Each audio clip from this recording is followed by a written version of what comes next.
book in the Bible. This is how thick Job is in the Bible. So it's a fairly big book in the Bible. And most of the part of Job is his buddies that he was highly respected for. When Job started having problems, they started beating him down themselves. His buddies were coming along, and they were starting telling him, "Oh, apparently you're not as good a guy as you thought you were. You're not as good a guy as you made out you were. God's punishing you for all this." And they were blaming all his problems on God. When, if we go back to Job, it was when God had the meeting with the angels, and Satan had came to the meeting, and God asked Satan, "What are you doing?" And he said, "I've been walking the earth back and forth." And every time they met, that where they were talking about Job, Satan said he was walking the earth back and forth. And what he was walking the earth back and forth to do was find people that were trying to do good for Jesus and try to beat them down at the same time to get them to where they felt defeated and they didn't have the strength to be able to go out and do it. And with Job, it was, and you take in Daniel, the devil uses King Nebuchadnezzar. He was trying to force his will on them and telling them that they needed to worship him. And David, Shadrach, Meshach, and Abednego were like, "No, we're not doing it." So they were put in a bad situation because the devil was using the king to push the will of, because of course the devil knew that Daniel was strong and that he was he was trying to do God's work. And then you take Samson, and the devil on him used his own ego, he used women, he used over and over his own ego, and the devil used those things. And you take even Peter. The devil tried to come to Peter and use the people that were going to kill him and tell him that, oh, they were going to hang him on the cross. And the devil's trying to use anything he could to beat him down. And just recently on me, trying to beat me down, the devil's been using my truck. It's not having my normal stuff here, not having the room to bring everything, and but if we go through all these things and we go through the beatings and the hard times, our blessings are still there afterwards. And if we go back through, like Job, Job had all things taken away from him. He was in misery and pain, but at the end, he ended up having all the things back, multiplied, and he ended up living to be extremely old, and I believe it was his grandchildren's grandchildren, I believe is what it was. I might be wrong on that, but he ended up seeing a lot of his grandkids all grown up. Amen. And on Daniel, of course, God ended up blessing him, and they ended up the Nebuchadnezzar's fire ended up not hurting them, and Jesus showed up, and then Nebuchadnezzar even said, "Oh, your God is the greatest God." The devil lost out on that one.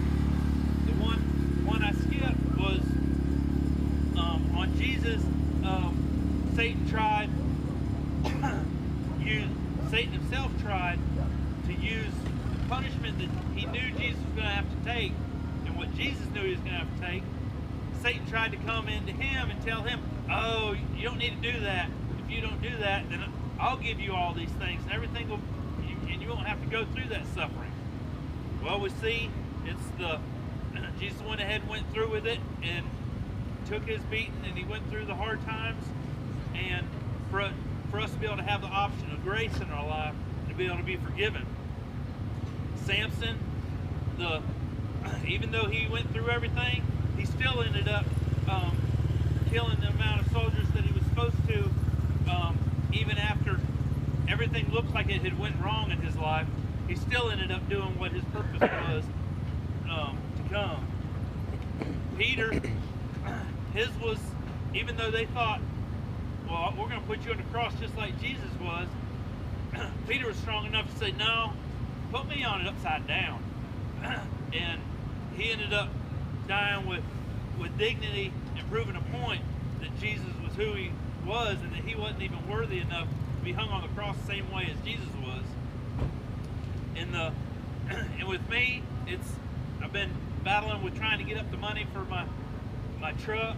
I sold a bunch of stuff, sold my concrete stuff. I got the money up. As soon as I did, my dog broke his leg and took almost every bit of the money I have for my truck set aside. Well, I was at Muddy Creek the other week, and I'm sitting there, and I'm just saying, okay, God, you got it. I'm just having to wait on you. And a guy comes up that I've met one time before. He comes up and he goes, how's your truck? I said, well, they're working on it, but it's taking a little while. So he said, well, I was standing over there and God told me to give you some money. And he says, what's your Venmo? And I gave him one of our cards, and it has my Venmo stuff on the back of it. And he gave enough money to finish getting my truck fixed. Almost the same amount of money is what it ended up costing to have the dog fixed. So once again, Satan loses out on trying to use what he thought was going to be my punishment, and instead it ends up being his victory. And God uses even ourselves a lot of times to beat us down. And he tells us, like, I mean, God made us how we are. And he made us like what was your name? Huh? Paisley. Me and Paisley were saying didn't like to speak in front of people. God made us like that to where we don't like to speak in front of people. Well, a lot of times we like to say, but like I don't speak good, or but I'm too fat, or but I'm not the popular enough, or we like to go through all these things that we think that we think that we are not as good as what somebody else is. But God made us exactly the way we are, and He made us in His own image, but each one of us different. We were all the same, and none of us had ADHD and all the other things, and we were all more passive people. There wouldn't be anybody out here racing motocross. I mean, it takes a different type of person to be out here, to even want to be out here racing motocross. And that just shows that there's, it's not makes one person right or wrong. Everybody has their own situation they can use in their life. We just happen to be ones that need to get rid of some frustration, and we like to live dangerously. If it wasn't for motocross, we'd be finding something else that was I've been doing it since I was a kid. It's finding dangerous things to do. But with that, it's my whole, I guess, coming away from this week is if we keep on striving and we keep on going through the things that are hard and challenging, and that we think that we're getting beat down on, or thinking we're getting beat up, if we just keep on moving forward and striving forward, that there is a blessing for us at the end of it. And as long as we fight through it, we'll get the blessings that God has for us. And that's what I had for today. My original thing was Job only, and that's when my wife said to pray about it, and I was like, no. So we didn't end up getting into a whole Job story. Plus, I don't think we had time with the amount of time we had here.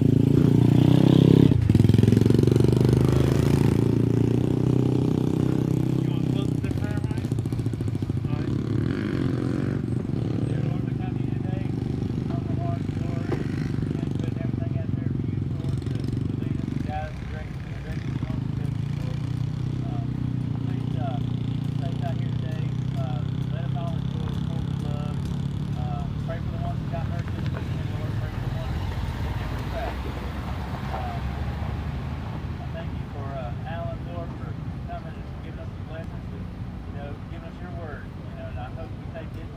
take to heart. And Lord, I pray for all these things in your precious holy name. Amen. Amen. Thank you all for